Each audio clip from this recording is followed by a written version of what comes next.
మన ప్రభువును రక్షకుడైన యేసుక్రీస్తు దివ్య నామంలో చేరి వచ్చిన మీ అందరికీ హృదయపూర్వక వందనాలండి. ఈ యొక్క సమయంలో దేవుడు మనతో ఏమి మాట్లాడబోచున్నాడు, దేవుడు మనకు ఎలా తోడుగా ఉంటున్నాడు, దేవుడు మన పక్షంలో ఉంటే మనకి ఏమి కలుగుతుంది, దేవుడు మనతో ఉంటే ఏమి చేస్తాడు అనే వాటి గురించి మనము ఈ సమయంలో మనం తెలుసుకుందాము. తన పరిశుద్ధ గ్రంథము ద్వారా మనతో మాట్లాడుతూ, తన మాటల ద్వారా మనల్ని ధైర్యపరుస్తూ, తన మాటల ద్వారా మనల్ని ఓదారుస్తున్న దేవుడు. ఆయన మనతో ఉంటే ఎలా ఉంటుందో ఒకసారి చూద్దాము. పరిశుద్ధ గ్రంథము నుంచి నిర్గమకాండము 14వ అధ్యాయము 14వ వచనం మనం చూసినట్లయితే చూడండి. యెహోవా మీ పక్షమున యుద్ధము చేయును, మీరు ఊరకే ఉండవలనని ప్రజలతో చెప్పాను. ఇక్కడ చూడండి, అక్కడ ఇజ్రాయేలు ప్రజలు అరణ్యంలో వెళుచున్న సమయంలో శత్రువులు తమ మీదికి వస్తున్న తరుణంలో ఏం జరుగుతుంది అంటే వీరు భయపడుతున్నారు. ఇజ్రాయేలు ప్రజలు భయపడుతూ ముందేమో సముద్రము, వెనకనేమో ఫరో సైన్యము, ఎలా అని భయపడుతున్న సమయంలో మోషే అంటున్నాడు, మీరు ఊరుకోనండి, యుద్ధము చేసేది దేవుడే, ఈ యుద్ధము యెహోవాదే. సాధారణంగా మనకు వచ్చినటువంటి ప్రతి కష్టాల్లో కావచ్చు, మనము పోరాడుచున్నటువంటి ప్రతి పనుల్లో కావచ్చు, మనము ఎప్పుడైతే దేవుని యందు భయభక్తులు కలిగి ఉంటామో, దేవుని యందు విశ్వాసము కలిగి ఉంటామో, అలా విశ్వసించినప్పుడు, అలా నిరీక్షణ కలిగి ఉన్నప్పుడు మనకు కొన్ని శ్రమలు వస్తాయి, కొన్ని ఆటంకాలు వస్తాయి, కొన్ని కష్టాలు వస్తాయి, కొన్ని బాధలు ఉంటాయి. వాటన్నిటినీ మనము ఊరుకనే ఉన్నట్లయితే వాటిని జయించే శక్తిని దేవుడే ఇస్తాడు.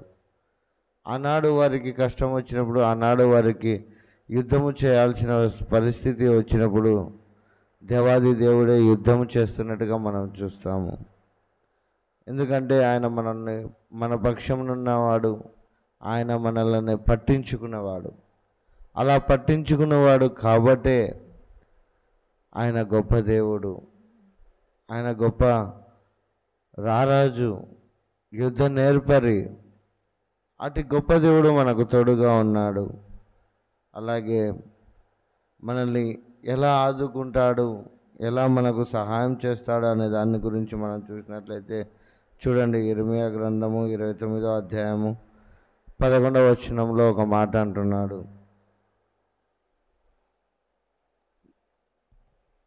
నేను మిమ్మును ఉద్దేశించిన సంగతులను, నేను మిమ్మును గూర్చి ఉద్దేశించిన సంగతులను నేను ఎరుగుదును. రాబో కాలమందు మీకు నిరీక్షణ కలుగునట్లుగా అవి సమాధానకరమైన ఉద్దేశములే కానీ హానికరమైనవి కావు. ఇదే యెహోవా వాక్కు. ఇక్కడ చూడండి, దేవుడు ఏమని తెలియచేస్తున్నాడంటే, నేను మిమ్మల్ని గూర్చి ఉద్దేశించినటువంటి సంగతులను నేను ఎరుగుదును. రాబో కాలమందు మీకు నిరీక్షణ కలుగునట్లు అవి సమాధానకరమైన ఉద్దేశంలో కానీ హానికరమైనవి కావు. ఇదే యెహోవా వాక్కు. ఇక్కడ చూడండి, దేవుడు మనకు తెలియచేయుచున్నాడు ఏమనగా, మనకు రానున్న కాలంలో ఏమి జరగబోతుంది, వాటి వల్ల మనం ఎలా ఇబ్బందులను ఎదుర్కొంటాము, వాటి వల్ల మనం ఏమి తెలుసుకుంటాము అనేది మనం చూస్తూ ఉన్నాం. అదే ఇక్కడ అంటున్నాడు ఏమని,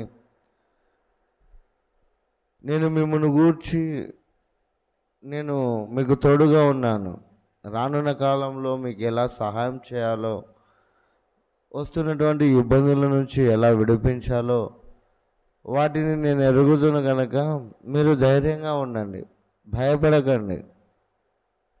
మనకు వస్తున్నటువంటి యుద్ధాలు కావచ్చు, మనకు వస్తున్నటువంటి ఇజ్రాయేలు ప్రజలు పోరాడినట్టుగా యుద్ధము యెహోవాదే. ఆనాడు ఇజ్రాయేలు ప్రజలు దేవునికి అప్పగించారు. ఈనాడు కూడా రానున్న దినాల్లో మనకేమైతే సంభవించబోతుందో ఆ సంభవించుచున్న దాన్ని దేవుడు ముందుగానే తెలుసు గనక మనకు సహాయం చేసేవాడుగా ఉన్నాడు.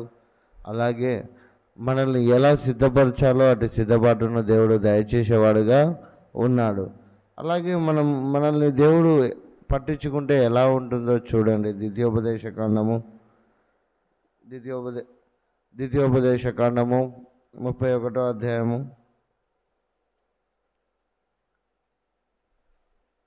ద్వితీయోపదేశ కాండము 31వ అధ్యాయము 6వ వచనం మనం చూసినట్లయితే, భయపడకుడి, వారిని చూసి దిగులు పడకుడి, నీతో కూడా వచ్చువాడు నీ దేవుడైన యెహోవాయే, ఆయన నిన్ను విడువడు, నిన్నెన్నడూ ఎడబాయడు.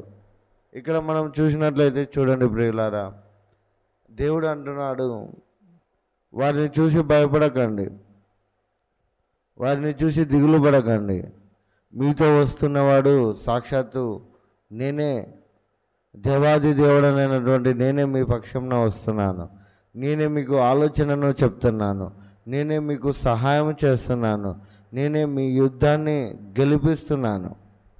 కాబట్టి నువ్వు భయపడకుండా దేవునికి లోబడి ఉండాలి.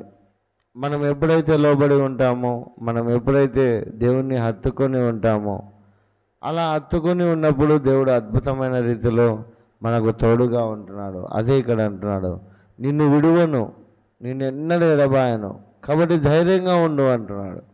మరి ఈనాడు నీవు ఏ కష్టాలను గుండా, ఏ వేదనల గుండా, ఏ సమస్యల గుండా నువ్వు భయపడుతున్నావో ప్రియులారా, దేవుడు ఈ సమయంలో మనకు తెలియజేస్తున్న మాట, నీవు భయపడవద్దు, అధైర్యంగా ఉండు, ఎందుకంటే నేను నీకు తోడుగా ఉన్నానని సెలవిస్తున్నాడు.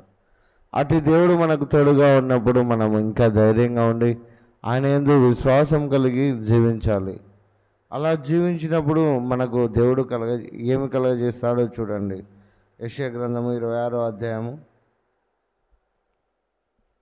యెషయా గ్రంథము 26వ అధ్యాయము.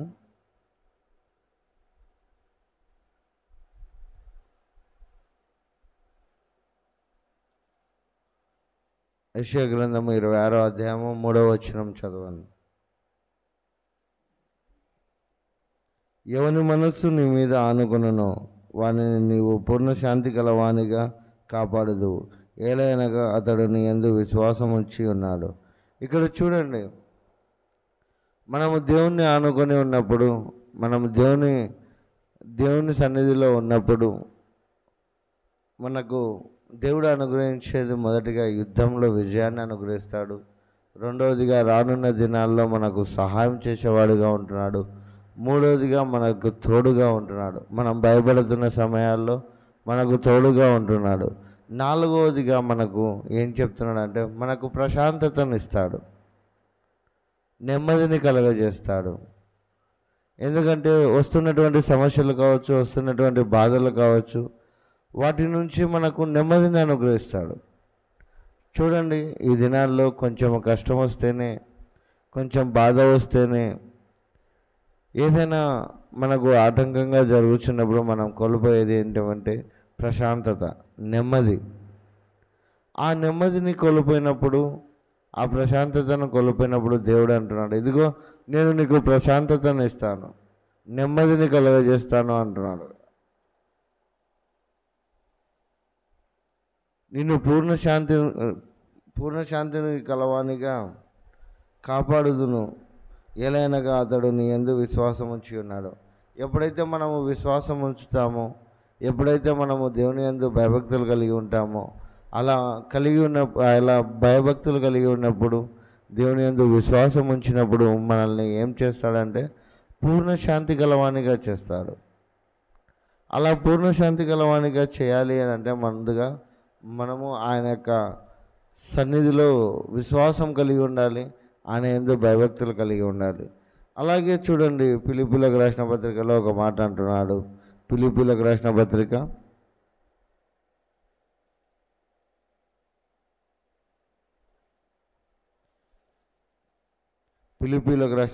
4వ అధ్యాయము 19వ వచనం. కాగా దేవుడు తన ఐశ్వర్యము చొప్పున క్రీస్తు యేసునందు మహిమలో మీ ప్రతి అవసరమును తీర్చును. చూడండి, దేవుడు మన తోడుగా ఉంటే, దేవుడు మనతో ఉంటే, అక్కడ దేవుడు అంటున్నాడు, ఇదిగో దేవుడు తన ఐశ్వర్యము చొప్పున క్రీస్తు యేసునందు మహిమలో మీ ప్రతి అవసరమును తీర్చును అని అంటున్నాడు. మనము ఏ అవసరతల గుండా మనం మొరపెడుచున్నామో, ఏ అక్కరలతో మనం మొరపెడుచున్నామో, మొరపెడుచున్నటువంటి ప్రతి అవసరత కావచ్చు, మొరపెడుచున్నటువంటి ప్రతి అక్కరలు కావచ్చు, వాటిని ఎలా తీరుస్తాడు అని అంటే తన ఐశ్వర్యము చొప్పున తీరుస్తాడు. తన నామం మహిమపరిచే రీతిలో ఆయన సహాయం చేస్తాడు. నీకున్నటువంటి అప్పులు కావచ్చు, నీకున్నటువంటి ఆర్థిక సమస్యలు కావచ్చు, వాటి నుంచి దేవుడు నిన్ను విడిపిస్తాడు, నిన్ను ఆదుకుంటాడు. నీ అవసరతను దేవునికి తెలుసు. అదే అంటాడు కదా, అడుగుడి మీకు ఇవ్వబడును. మనం వేటిని అడుగుతున్నాం? అలా అడిగినప్పుడు మనకు ఏమి అవసరం ఉన్నదో, ఏమి మనకు అక్కరగా ఉన్నాయో వాటన్నిటినీ తన ఐశ్వర్యము చొప్పున తీర్చున్నాడు దేవుడు. అంతటి గొప్ప ఐశ్వర్యవంతుడు మన దేవుడు. అంతటి గొప్ప దేవుడు. నీ పక్షంలో యుద్ధము చేయవాడు, నీకు సహాయకరంగా ఉండువాడు. నీ కరువు కాలంలో నీకు ముందుగానే తెరపరిచి బయలుపరిచి నువ్వు ఎలా సిద్ధపడాలో అటు సిద్ధపాటును అనుగ్రహించేవాడు. నీకు నెమ్మదిని కలుగజేసేవాడు, నీకు ప్రశాంతతను అనుగ్రహించేవాడు. అలాగే నీ ప్రతి అవసరంను తీర్చేవాడు.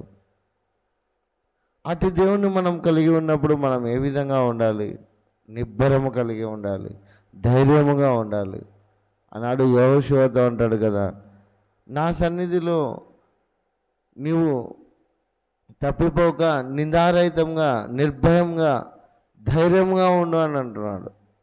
మరి నువ్వు దేని గురించి అయితే బాధపడుతున్నావో, నువ్వు దేని గురించి అయితే భయపడుతున్నావో, దేని విషయంలో అయితే నువ్వు చింతిస్తున్నావో వాటిని దేవుడు తీర్చబోతున్నాడు, వాటిని దేవుడు విడిపించబోతున్నాడు. ఎందుకంటే నేను నిన్ను విడిపించేదను, నిన్నెన్నడూ ఎడబాయనని అంటున్నాడు. మరి నిన్ను ఎడబాయకుండా ఉండాలి అని అంటే నువ్వేం చేయాలి? ఆయన యందు విశ్వాసం కలిగి ఉండాలి. ఆయన సన్నిధిలో మొరపెట్టాలి. అయ్యా, నా అవసరత ఇది, నా అక్కర ఇది, ఆ అవసరతను అక్కర్లను తీర్చివాడవు నీవే అని మనం విశ్వసించాలి. అలా ఎప్పుడైతే విశ్వసిస్తామో, విశ్వసించినప్పుడు దేవుడు అద్భుత కార్యాన్ని మన పట్ల జరిగిస్తాడు. అదే అంటున్నాడు ఇక్కడ, నీ అవసరం, నీకు ఏ అవసరమైతే ఉందో ఆ అవసరతను ఎవరి ఐశ్వర్యం చొప్పున తీరుస్తాడు? సాక్షాత్తు దేవుని యొక్క ఐశ్వర్యం చొప్పునే తీరుస్తాడు. అలాంటి దేవుని ఐశ్వర్యంలో మనకు ఉన్నటువంటి ప్రతి అవసరాలను తీర్చుకోవాలంటే మనము ఆయన యందు విశ్వాసం కలిగి ఉండాలి. ఆయన సన్నిధిలో మనం జీవించేవారిగా ఉండాలి. ఆయన సన్నిధిలో మొరపెట్టేవారిగా ఉండాలి. మనకు వచ్చినటువంటి కష్టాల్లో కావచ్చు, మనకు వచ్చినటువంటి ఇబ్బందుల్లో కావచ్చు, సమస్యలను చూసి మనము భయపడకుండా ఆ సమస్యలను తీర్చు దేవునికి విజ్ఞాపన చేయాలి, ప్రార్థించాలి. అలా ఎప్పుడైతే మనం విశ్వాసం కలిగి ప్రార్థిస్తామో ఆ ప్రార్థన మనకు విజయాన్ని అనుగ్రహిస్తుంది. ఆ ప్రార్థన మనకు తోడుగా ఉంటుంది. ఆ ప్రార్థన మనల్ని ఓదారుస్తుంది. అలాగే చివరిగా చూడండి, 2 కొరింథీయులకు రాసిన పత్రిక 9వ అధ్యాయము 8వ వచనం చూడండి. మరియు అన్నిటి యందు ఎల్లప్పుడూ మీలో మీరు సర్వ సమృద్ధి గలవారై ఉత్తమమైన ప్రతి కార్యము చేయుటకు దేవుడు మీ ఎడల సమస్తం విధములైన కృపను విస్తరింపచేయగలడు. ఇక్కడ చూడండి ఏమంటున్నాడు, అన్నిటి యందు, కొన్ని కాదండి, అన్నిటి యందు సర్వ సమృద్ధి గలవారై. మీరు ఎప్పుడైతే దేవుణ్ణి ఆనుకొని ఉంటారో, ఎప్పుడైతే దేవుని యందు భయభక్తులు కలిగి ఉంటారో, ఎప్పుడైతే దేవుని సన్నిధిలో మొరపెడతారో, ఇది నా అవసరత, ఇది నా అక్కర అని ఎప్పుడైతే నువ్వు మొరపెడతావో, మొరపెట్టినప్పుడు దేవుడు తన ఐశ్వర్యం చొప్పున మీ అవసరంను తీర్చడమే కాదు, మీకు అన్నిటిలో సర్వ సమృద్ధిని దయచేవాడు. అలాంటి సర్వ సమృద్ధిని నువ్వు పొందుకోవాలంటే నువ్వు చేయవలసినది ఏంటి? దేవుని సన్నిధిలో గడపాలి. నీ కష్టాల్లో కావచ్చు, నీ శ్రమల్లో కావచ్చు, నీ బాధల్లో కావచ్చు, నువ్వు దేని గురించి అయితే ఇబ్బంది పడుచున్నావో వాటి నిమిత్తము దేవుని సన్నిధిలో గోజాడాలి, దేవునికి తెలియచేయాలి. దేవుడు నీ తోడుగా ఉండాలంటే, దేవుడు నీ పక్షంగా యుద్ధము చేయాలంటే, దేవుడు నిన్ను విడిపించాలంటే, దేవుడు నీకు సహాయకరంగా ఉండాలంటే నీవు దేవుని సన్నిధిలో ఉండాలి, దేవునితో అవినాభావ సంబంధం కలిగి ఉండాలి. అదే అంటాడు అబ్రహాముతో, ఇదిగో నా సన్నిధిలో నీవు నిందారహితుడవై ఉండుము. అంటే మనం ఈ దేవుని సన్నిధిలో ఎలా ఉండాలి అంటే నిందారహితంగా ఉండాలి. ఏ కష్టం వచ్చినా, ఏ బాధ వచ్చినా, ఏ దుఃఖం ఉన్నా మనము నిందారహితులుగా ఉండాలి. అలా నిందారహితులుగా ఉన్నప్పుడు దేవుడు మనకు తోడుగా ఉంటాడు, దేవుడు మనకు విజయాన్ని అనుగ్రహిస్తాడు, దేవుడు మనకు సహాయం అనుగ్రహిస్తాడు, దేవుడు మనకు ప్రశాంతతను ఇస్తాడు, దేవుడు మనకు నెమ్మదిని అనుగ్రహిస్తాడు. అలాగే తన ఐశ్వర్యం చొప్పున మన ప్రతి అవసరంను తీరుస్తాడు. అలా అవసరమును తీర్చడమే కాకుండా సర్వ సమృద్ధిని దేవుడు మనకిస్తాడు. అలాంటి సర్వ సమృద్ధిని, అలాంటి దేవుని యొక్క తోడును నీవు కావాలనుకుంటే ఈ దినమే, ఈ క్షణమే పశ్చాత్తాపడు. ఒకవేళ దేవునికి విరోధంగా ఏదైనా పాపం ఉన్నట్లయితే ఒప్పుకో, విడిచిపెట్టు. అతిక్రమములు దాచిపెట్టువాడు వర్ధిల్లడు, వాటిని ఒప్పుకొని విడిచిపెట్టువాడు కనికరింపబడతాడు. ఎప్పుడైతే నీవు ఒప్పుకుంటావో, ఎప్పుడైతే నువ్వు విడిచిపెడతావో, విడిచిపెట్టినటువంటి సమయంలో దేవుడు అద్భుతమైన రీతిలో నీతో మాట్లాడతాడు, నీకు తోడుగా ఉంటాడు, నీకు విజయాన్ని ఇస్తాడు, నిన్ను ప్రశాంతతను గలవానిగా చేస్తాడు, నీ అవసరతలన్నీ తీరుస్తాడు దేవుడు. అలాంటి దేవుని కలిగి ఉన్నటువంటి మనము ఎంత విశ్వాసంగా ఉండాలండి, ఎంత భయభక్తులు కలిగి ఉండాలి. అటు విశ్వాసంలో మనం ముందుకు వెళ్ళినప్పుడే కదా దేవుడు మనకు తోడుగా ఉండేది. అటు విశ్వాసంలో మనము బలంగా మనకు వచ్చినటువంటి కష్టాలను కావచ్చు, మనకు వచ్చినటువంటి ఇరుకు ఇబ్బందులను కావచ్చు, వాటిని దేవునికి అప్పచెప్పడం వల్లనే కదా మనం విజయం పొందుకునేది, సమాధానం పొందుకునేది. మన ఇబ్బందులను, మన కష్టాలను తీర్చేది ఎవరు? దేవుడే. వాటిని అనుమతించేది దేవుడే, ఎందుకంటే ఆయన నామాన్ని మహిమపరచుకునేటకు. కాబట్టి ప్రతి ఒక్కరు దేవుడు మనతో మాట్లాడినప్పుడు, దేవుడు మనకు తెలియచేసినప్పుడు అంగీకరించి, ఇదిగో నిజమే దేవా, ఇన్నాళ్ళు నీవు తోడుగా ఉన్నావని ఎరగక నేను నీకు విరోధంగా పాపం చేసి తిని అని ఎవరైతే ఒప్పుకుంటున్నారో అటు వారందరినీ దేవుడు కనికరించి తన కాపుదలను, తన భద్రతను దేవుడు అనుగ్రహించి నిత్యము ఆయన రాజ్యంలో వారినందరినీ మనలందరినీ ఆయన రాజ్యంలో చేర్చుకొనుగాక.